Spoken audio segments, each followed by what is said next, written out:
তারেক রহমান সমাজের সবচেয়ে যারা খারাপ লোক তাদেরকে হলো পার্লামেন্টে নিয়ে গিয়েছেন। আমরা যখন ছবিতে দেখি তারেক রহমানের আশেপাশে সবচেয়ে অভদ্র লোকগুলা তারেক রহমানের আশেপাশে থাকে।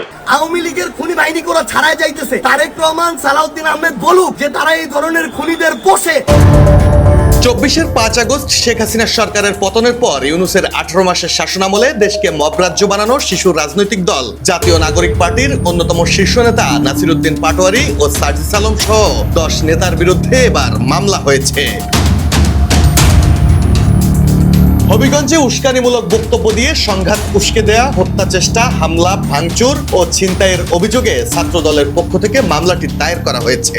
বৃহস্পতিবার রাতে জেলা ছাত্রদলের যুগ্ম সাধারণ সম্পাদক ইকবাল হোসেন রুকন বাদী হয়ে হবিগঞ্জ মডেল থানায় মামলাটি দায়ের করেন। মামলায় সার্জিস পাটোয়ারি সহ ১০ নেতা ছাড়াও আরো ৫০ জনকে অজ্ঞাতনামা আসামি করা হয়েছে। মামলার এজাহারে বলা হয়েছে, গত ২৮ জুলাই বিকাল ৫টা থেকে রাত ৮টার মধ্যে হবিগঞ্জ পৌরসভার কোর্ট মসজিদের সামনে এনসিপি ও ছাত্রদলের নেতাকর্মীদের মধ্যে দফায় দফায় সংঘর্ষ হয়। অভিযোগ অনুযায়ী পূর্ব পরিকল্পনা মতো সে সময় দেশীয় অস্ত্র নিয়ে ছাত্রদলের নেতাকর্মীদের উপর হামলা চালায় এনসিপি।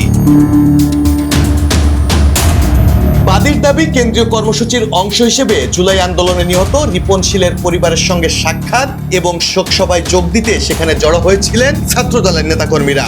সে সময় নাসির উদ্দিন পাটোয়ারি, সার্জিস আলম, আবু হেনা মোস্তফা কামাল, মাহবুবুল বারী চৌধুরী সহ ৪০ থেকে ৫০ জনের একটি দল তাদের উপর অতর্কিত হামলা চালায়।